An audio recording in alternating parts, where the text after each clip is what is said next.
Are you an aspiring genius? A wannabe word wizard? Then I've got the perfect game for you. It's A Little Wordy by the same folks who did Exploding Kittens. It should take about 15 minutes to play. It's for 2 players, and it's for anyone ages 10 and up. I'm going to show you all how to play now, and then I'm going to provide some final thoughts on the game. The goal of A Little Wordy is to come up with a secret word that will earn you more berry tokens than your opponent by the end of the game. Setup for A Little Wordy is super easy, barely an inconvenience. Both players are going to sit across from each other and they're going to get one of these screens which they're going to set up like this. Then they're going to get one of these writing implements from A Little Wordy. It's basically a dry erase marker with a little eraser. And then you're going to set the berry bank in the middle somewhere where both players can reach it. And then you're going to shuffle both the vanilla and the spicy clue decks. I've already shuffled them. From there, you're going to deal 4 cards each. Wait, what? 1, 2, 3, 4, 5, 6. That's mathematically impossible. Oh yeah, there's a typo. The rule book says that you're getting 4 of each type of clue and then not using the rest. But if you look here, it says, hey, there are only 6 vanilla clue cards and then 10 spicy clue cards. So typo, don't be alarmed. Don't think your game is messed up. It's not, it's just a typo. So you're gonna wind up dealing all of these out. So 3 to this player, 3 to that player, and then you're going to deal 4 of the spices to each player, like this, and then the rest are not used during the game. I've already separated them out, but there are some vowels. They look like this. Vowel tokens go in the vowel bag, consonant tokens go in the consonant bag. Each player gets 4 vowel tiles and 7 consonant tiles. So you're just going to deal them out randomly to each player after mixing up the bag a little. So this player gets 4. That other player 2, you can't leave them out, and then 7 consonants are dealt at random. From there, you're going to look at the tiles you were dealt and form a secret word. It can be short as 1 tile or as long as 11 tiles, but it must be a valid word that can be spelled using only the letters that are available to you. So I'm just going to look at what this player was dealt because it's easier for you guys to see and form a secret word. Once I've picked out a secret word, you just write it down up here. I picked the word rude, so I'm going to write that down. From there, I'm just going to close up my player board and then shuffle up all the tiles and exchange the tiles with my opponent. In a real game, your opponent would have also chosen a word, but for sake of ease, I'm not going to go through that process and just show you guys how to play.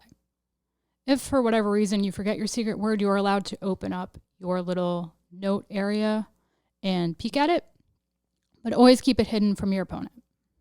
Now that you've both chosen a secret word, gotten your clues, and swapped tiles, you're ready to play, and you choose a player at random to go first. First things first, if your secret word is misspelled or doesn't exist in the Exploding Kittens dictionary, yes, that's actually a thing, you'll automatically lose the round. If you're not sure if your word is valid, you and your opponent can check the dictionary to verify the spelling or validity of your secret word. However, you're not supposed to just look at the dictionary to help you come up with the word. You're supposed to use your head and come up with the word on your own. Similar to other word games, you also can't use proper nouns like names, people, or cities. If it needs to be capitalized in a sentence, it's probably not valid. On your turn, you could do one of 2 things. You can activate 1 clue or you can guess the secret word. In order to understand the next section of this video a little better, I just want to briefly go over the anatomy of a card. This number at the top is the berry token value. That's the name of the card. This is the action, so in this case, letter strike, and these are the instructions for how that action is taken. So in this case, it would be choose a letter from the set of tiles in front of you. Your opponent tells you if that letter is in their secret word. Essentially, in this game, you're playing different clues in order to help you gain information that will allow you to guess your opponent's secret word. So you can get a hint, like I said, by activating one of these clues. Each time you activate a clue, your opponent earns berry tokens and you gain information. So in this case, if I wanted to play bow and sparrow, my opponent would get 2 berry tokens. I'm actually just going to play bow and sparrow now because it's on the top and show you guys how this would work.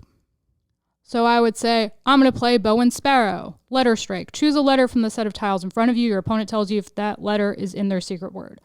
So I'm going to say, I want to guess the letter S, and my opponent would say, yes, it's in my word. So I'd make a little note that there is an S somewhere, and my opponent would get 2 berry tokens in their little berry section. Then my opponent would look at their clues. I'm just going to take the top of theirs. Ooh, it's a spicy. This one's called quid pro quo. Give and take. You and your opponent each reveal one letter tile that hasn't already been revealed in each of your secret words. If your word has any duplicate letter tiles, treat them separately. This can't be used if your opponent has already correctly guessed your secret word. And this is worth 1 berry token. So they can say, hey, there's also a D in my word. Be like, all right, and make a note. And I could tell them that U is in my word, and they'd make a note, and then I would get a berry token. It's important to note that while you can only activate 1 clue per turn, there's no limit to how many times a clue can be activated throughout the game, although sometimes it won't make sense to activate a clue more than once, and you'll see that as we go on. As I mentioned previously, there are 2 types of clues in this game. There are the vanilla clues, and there are the spicy clues. You'll act them each the same way, but each has unique benefits. The vanilla clues are the easiest to use, and they'll always provide some sort of helpful information. The spicy clues, on the other hand, are a little more tricky and may require some give and take of information, but when used properly, they can really help you figure out your opponent's secret word. Higher value clues, it's also important to note, can offer a ton of intel. They may earn your opponent a lot of berry tokens, but in exchange, you'll get a lot of valuable information. Some examples of vanilla clues are things like caterpigeon, which gives you the exact word length. Your opponent tells you the exact length of their secret word. So this is something you're not going to need to use more than once. And the same with dinosaur, which gives you the first letter. Your opponent tells you the first letter of their secret word. Examples of spicy clues, on the other hand, are things like blowfinch, which gives you a vowel count. Your opponent tells you the number of vowel tiles in their secret word. And then my personal favorite, the two communist, which has let's share. Choose a letter that is in both sets of tiles. You and your opponent tell each other how many times that letter appears in each of your secret words. This can't be used if your opponent has already correctly guessed your secret word. After going back and forth for a while, you'll eventually get to a point where you feel comfortable guessing the secret word, which is the other thing you can do on your turn. This is something you would do instead of using a clue. In order to do this, you simply announce that, hey, I'm going to guess your secret word. If your guess is correct, good job. Your opponent will not gain any more berry tokens because you won't need to activate any more clues. However, if you do guess incorrectly, your opponent takes 2 berry tokens from the bank and your turn is over. So let's just say I guess that their word is bet, and it's not bet. The opponent gets 2 berry tokens. But do not fear, even if you guess incorrectly, the game isn't over. You keep playing until someone wins by guessing the secret word correctly. However, it's important to note that if you're feeling really stuck and can't figure out your opponent's secret word, you can forfeit. If you do forfeit, automatically your opponent wins. That's just how forfeiting works. When it comes to winning the game, you have a few things to keep in mind. If you have more berry tokens than your opponent, which in this case I don't, as soon as you successfully guess their secret word, you win. If you have fewer than or the same amount of berry tokens as your opponent, when you successfully guess their secret word, your opponent keeps playing. As soon as you gain at least 1 more berry token than them, you win. But you have to be careful. If your opponent guesses your secret word when they have more berry tokens than you, they win. If you need a tiebreaker, so in the case of you and your opponent having the same amount of berry tokens, it's a tie. In this case, you would count down from 3, then using the set of tiles in front of you, spell a valid 4-letter word that has not been used in the game. The first player to form this new word is the winner. So let's say the opponent's secret word was suds, and then I immediately spell out bet, and I do it before my opponent. I would win the tiebreaker and win the game. Now, what if you're playing a game and you think a word is invalid? If you think your opponent has created a word that is misspelled or does not exist in the Exploding Kittens dictionary, which again actually exists, I'm kind of amazed, you can challenge the word by looking it up. If their secret word is invalid, they lose the game, as I mentioned previously. I've just progressed the game a bit to explain what would happen if all of the tokens are used. In this case, if you run out of berry tokens in the bank, just keep a tally of how many additional berry tokens each player would have on your player's shields and include that tally in your final score. If you would like to play a longer game, you could basically do the best 2 out of 3. And there's also a team version of the game if you want to play with more than one person. Now that you guys know how to play, I'm going to meet you all back up top and let you know what I think.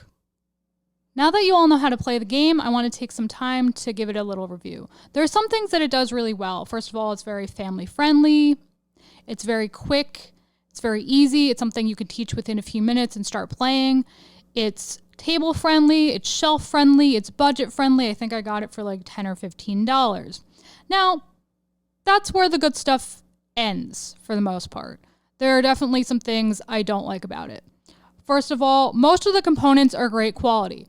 And then you have these, after our first game, they got stained. I'm sure you picked up on that in my how to play.